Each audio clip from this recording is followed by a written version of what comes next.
केन्दुझर कंकाल घटना राजस्व मंत्री प्रतिक्रिया उच्च बैंक अधिकारी कार्यानुष्ठान चिठी लिखिबे सरकार जातीय बैंक होइथिबारु राज्य सरकार सीधा सड़क कार्यानुष्ठान नहीं पारिबे नाही।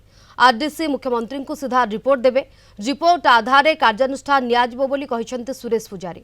अपराधिक कार्य होइथिले आईनगत कार्यानुष्ठान नियाजिबो।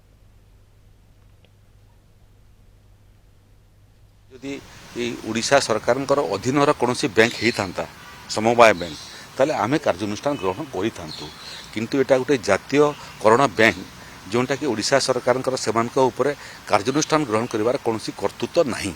किंतु एबे आरडीसी को निर्देश दिया हैतला तदंत करिया पे आरडीसी ताकर तदंत समाप्त करि साइलेनी। रिपोर्टटा हस्तगत हला परे से रिपोर्टर आधार रे आमे योजना करिवु जे कार्यानुष्ठान कौन कौन संभाव्य कार्यानुष्ठान हो पारे जदि से दोषी सब्यस्त होते कि रिपोर्ट बैंक अधिकारी मान विरुद्ध रे थिबो ताले आमे परीक्षा निरीक्षा करिवु।